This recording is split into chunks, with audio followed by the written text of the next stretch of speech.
সকালে গ্রেপ্তার, বিকেলে জামিন চলবে না। বহরমপুরে তৃণমূল নেতার গ্রেপ্তারির পরপরই জামিনে কড়া বার্তা বিজেপির। পুলিশ যদি মনে করে আবার আগের মতোই আমরা তৃণমূলের মতো কাজ করবো, সকালে গ্রেপ্তার করবো, বিকেলবেলায় ছানাবড়া খাবো, বাড়ি পাঠিয়ে দেবো, এটা ভুল করছেন। সেই কারণে আমি পুলিশ প্রশাসনকে বলছি, আপনারা 1 মাস বাদে অ্যাকশান নিচ্ছেন, এটাও নিতেন না। আজকে বিজেপি ক্ষমতায় এসছে বলে আপনারা নিতে বাধ্য হচ্ছেন। আর আমি পুলিশ প্রশাসনকে আমি বলবো, আপনারা আপনাদের মতো কাজ করুন। বিশ্বদেব কর্মকারের গ্রেপ্তারির পর জামিন ঘিরে তুঙ্গে তরজা। শনিবার তৃণমূল কাউন্সিলর ও যুব তৃণমূল কংগ্রেসের সভাপতি বিশ্বদেব কর্মকারকে গ্রেপ্তার করে বহরমপুর থানার পুলিশ। রবিবার পেশ করা হয় আদালতে, জামিনও মেলে। জামিনে মুক্ত হয়ে কি দাবি করেছেন বিশ্বদেব কর্মকার? কি জন্য অ্যারেস্ট করেছিল এটা তো আইনের আমি বলতে পারবো না, এটা প্রশাসনের লোক যারা আমাকে অ্যারেস্ট করেছিল তারা বলতে পারবে।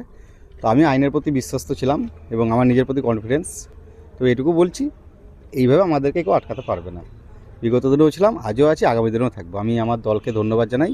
রাজনৈতিক ষড়যন্ত্রের অভিযোগ এনেছেন মুর্শিদাবাদ তৃণমূল সাংসদ আবু তাহের খান। বিজেপির কর্মীরা কোথাও কিছু কিছু কাজ হলেও বেশিরভাগ ক্ষেত্রে বিজেপির কর্মীরা উদ্ধত্ত আচরণ করছে, বিভিন্ন জায়গায় অত্যাচার করছে। গত রাত্রে আমাদের কর্মী এবং মুর্শিদাবাদ জেলা যুব তৃণমূল কংগ্রেসের সভাপতি বিশ্বদেব কর্মকার, তাকে পুলিশ অ্যারেস্ট করে নিয়ে এসেছে। এই ঘটনাগুলো একটার পর একটা বিভিন্ন জেলায় ঘটছে। তো আমরা এই ঘটনার প্রতিবাদ করছি।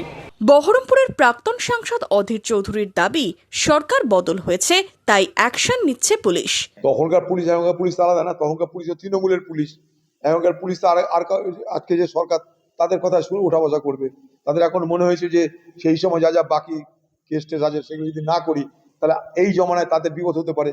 পুলিশ তালবাজ, হাওয়ার সঙ্গে সঙ্গে বদলায়। গিরগিটির রং যেমন, পুলিশেরও গায়ের রং তেমন। এর আগে তৃণমূলের দালাল ছিল, এবার এখনকার সরকারি যা বলে তাই করতে হবে। অন্যদিকে রাতে গ্রেপ্তারি, বেলায় জামিন, এই নিয়ে কার্যত পুলিশকেই সতর্ক করেছেন বিজেপির সাধারণ সম্পাদক শাখারব সরকার। কিছু কিছু পুলিশ প্রশাসন আমি এখনও দেখতে পাচ্ছি তৃণমূলের জামা পরে আছেন, তাদের জামার বোতামগুলো একটু খুলতে হবে। বুঝতে পারছি এগুলো একটু সময় সাপেক্ষ ব্যাপার, সেট হতে একটু সময় লাগবে, কিন্তু নিজের মতো কাজ করুন। কে যুধিষ্ঠির, কে দুর্যোধন, কে ভীষ্ম আমার জানার বিষয় নয়। পুলিশ প্রম্পট অ্যাকশান নেবে, এটাই আমরা আশা করছি। এবং নতুন সরকার গঠন হয়েছে, নতুন দিশা দেখাবে। পশ্চিমবাংলায় সঠিক প্রশাসন পরিচালনা হবে। শাখারবের দাবি, বিজেপি নেতারা থানায় যাবে না, সঠিক ব্যবস্থা নিতে হবে পুলিশকে। তৃণমূলকেও হুঁশিয়ারি দিয়েছেন শাখারব। লোক দেখানো, সকালে গ্রেপ্তার বিকেলে ছাড়ার পদ্ধতি ছাড়ুন। যেই হোক, প্রপার অ্যাকশন নেন। বিজেপির কোনো নেতা আপনার থানায় যাবে না, কোনো নেতা আপনাকে ফোন করবে না। সঠিক পদক্ষেপ নেন। তৃণমূল কংগ্রেস যা অত্যাচার করেছে, ওরা কি ভাবছে? আরামে থাকবেন? জনসাধারণ তার অ্যাকশন নেবে। ভোট পর্ব মিটতে এই তরজায় জমজমাট রাজনীতি। Bureau report, Madhyabanga news. Manmohini health care, স্বাস্থ্য সেবায় অটুট শ্রেষ্ঠত্বের শিরোপা।